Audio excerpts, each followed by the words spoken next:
High, good evening. কেমন আছেন সবাই? আমার শরীরটা ভীষণ খারাপ। কয়েকদিন যাবত এত ভুগছি, জ্বর, শরীর খারাপ, মাথা যন্ত্রণা, মানে আর পাচ্ছি না, এরকম লাগছে।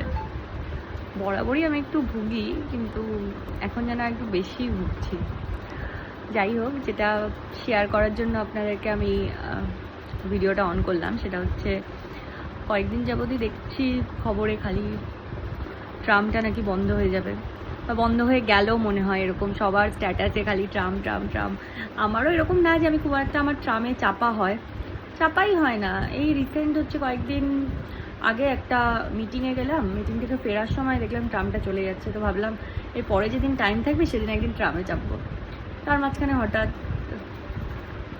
তো তারপরেও যেন মনটা কেমন একটা খারাপ লাগছিল। তারপরে আমি ভাবলাম যে আমার কেন খারাপ লাগছে। তারপরে ভাবলাম এটাই হয়তো অভ্যাস, কারণ কলকাতায় ট্রাম আছে, ট্রেন আছে, মেট্রো আছে, এরকমটাই হয়তো আমরা মানে মাথায় ছোটো থেকে ক্যালকুলেশনে সেটাই ইয়ে হয়েছে।